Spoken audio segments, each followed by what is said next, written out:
Hi, it's Aaron Chu back with another video for more content to help you through this tough time. Today, the topic I want to talk about is actually staff reduction. Before we get into this topic, let's talk. Come here. What do you really believe? Do you believe this is a short-term situation? Do you believe this is only going to be for 3 or 4 or 5 weeks? Or do you believe it's going to be for 6 or 7 months? That's the first question to ask yourself before we move on. Now, everything you should do beforehand, though, should be from an offensive positioning. We need to mobilize the staff. Before we look at how we're going to cut and what we're going to chop and how we can do different things here, we should always try offensive first. So are we mobilizing our salespeople? Are we getting out there and driving the message about air purification, UV lights, all the different air purification products that we have? I want you to take a look at this.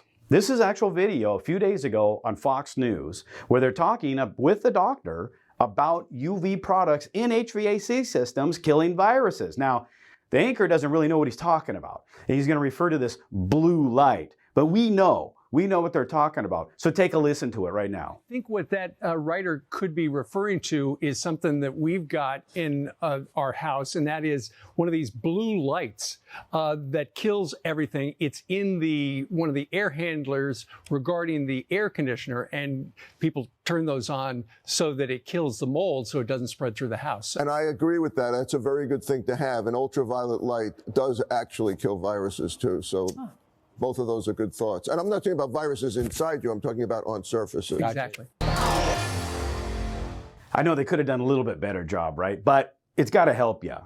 I'm going to put links to that video down below in the description so that you can go and get those links and share those with your customers.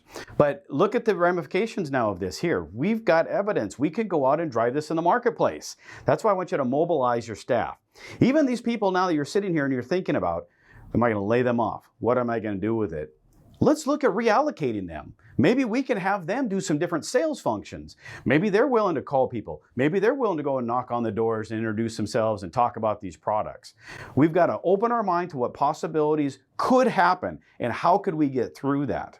But we've got to take an attack-first approach to this. Calling our existing clients, calling back our maintenance agreements clients, and selling them on this. Increase our ticket sizes and help us to get the revenue to carry through here. Now, there's going to be some ramifications if you're going to do layoffs. Anytime you go through restructuring and laying off people, there's always some ramifications. So I'm going to talk about that real quick here. Number one, your employee may look for another job. Even if we put them on like the standby or furloughs or shared work, nothing stops them from going and looking for another job. So if we can't provide them with full-time employment, just be aware that that's a risk that we run. The other aspect has to do more with the morale.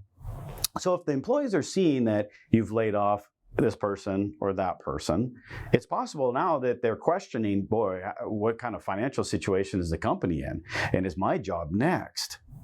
So we have to be cognitive of the morale that could come from this. The other thing that could come into play is if you restructure your company and you shrink that down and you reduce the amount of crews and salespeople and all this other stuff, how much revenue can you do when you come back out of this? It's going to take you time to ramp back up, train people, bring them on board. Hopefully the people are still there wanting to work. There's a risk that you may not have the capacity to do that increased revenue at that immediate time frame when you come back out of this. So there's things to be thinking about here. Now the flip side of this always is, well, what are the ramifications if I don't lay off? Always, you're better off to make a decision and move forward in a direction. Even if it's the wrong decision, you make another one. But you need to decide, are we going to do this or not? What's going to be my trigger point to say, okay, now I'm going to do X, Y, and Z as a layoff, a restructure. But understand that you may want to keep all your people. And I applaud you for that, right? And inside you care about these employees. I feel the exact same way about my people. But the reality is the company, your business, is more important than 1 or 2 employees. The reality is you, as your company, is supporting a network of people. So let's say you have 20 employees right now.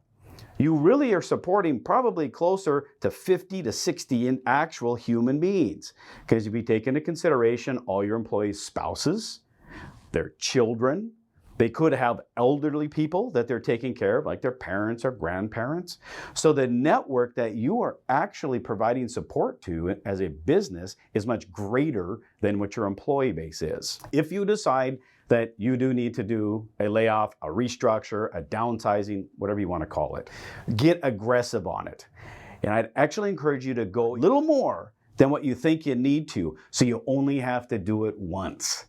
One time, ka-chunk, all this stuff is gone, and here's what's left. Because of that ripple effect that's going to happen in your morale. And everybody's going to start questioning things. You've got to get the waters calm after you just shook everything up by doing that layoff.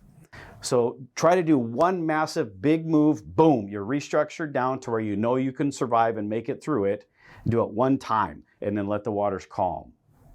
Okay, I'm going to get off my soapbox. Let's go talk about programs. Today, the topic I want to talk about is actually staff reduction. I know a lot of us are contemplating this, and we're going through different aspects of reducing our staff to help us get through this short period of time here that we're dealing with this COVID-19 issue. So I want to hit on all the different possibilities that you have to choose from, different ways that you can do a staff reduction to help you save money and prepare you to come out of this stronger. We're going to hit on terminations. That's one of those aspects of it. Hourly reduction, shared work programs, which are varied by state, but we're going to deal with this more in depth. Furloughs or standby. Then you have short-term layoffs as well. Now, each of these will be impacting different aspects of the employee's employment. One being health insurance. So we're going to talk about how that's impacted and teach you what happens to health insurance with each of these. Your supplemental insurance, like AFLAC or Unum, any of the supplemental insurances and how they're going to be impacted. Then you have your paid time off, sick time, holidays, vacation, how are those impacted? And garnishments and deductions from payroll. After that, I want to teach you how to have a conversation. How do we approach the employee and be able to talk to the employee about this situation and what you're going to take and how it's going to impact them and prepare them for this transition as well. Then I want to leave you with some documentation, some ideas on different things you need to have, as well as give you some of the tools to help you to be prepared as you move into this. So let's start in on these first sections. Okay, as we begin to look at these different options that are available to us, I want you to separate these into two different categories. The first category is actually ending the relationship. You're terminating the employment relationship with that employee. The second one is maintaining the relationship with the employee. So they're still going to be your employee, but we're going to be doing some different things here as we go through this time frame with the COVID-19. When we're looking at ending the employment relationship, there's really just two options. One is true termination, right? When we're terminating for performance issues or policies. We'll talk about that in a minute. Or you can actually do a full layoff. And this would be like a long-term layoff. You're not going to hire that person back. You're eliminating positions. You're restructuring your company. Things will be related to that. When you're looking at maintaining the relationship, though, there are actually several different options available to us as employers. We could simply look at the hour reduction, right? We're going to reduce their hours. Or some states actually have shared work programs. This allows us to combine reducing hours with unemployment insurance. The other aspects come into play with furloughs and standbys. Now, these terms can be used differently by each state. So I don't want you to get hung up on these terms. It's more about what the program is and the process is that the states have to offer. And then, of course, we can just do a short-term layoff, identical to the long-term layoff, but it's just going to be for a short period of time. So this kind of gives you the high-level view of the different programs. In the next video, I want to go in more in depth and more specifics about how these programs actually work.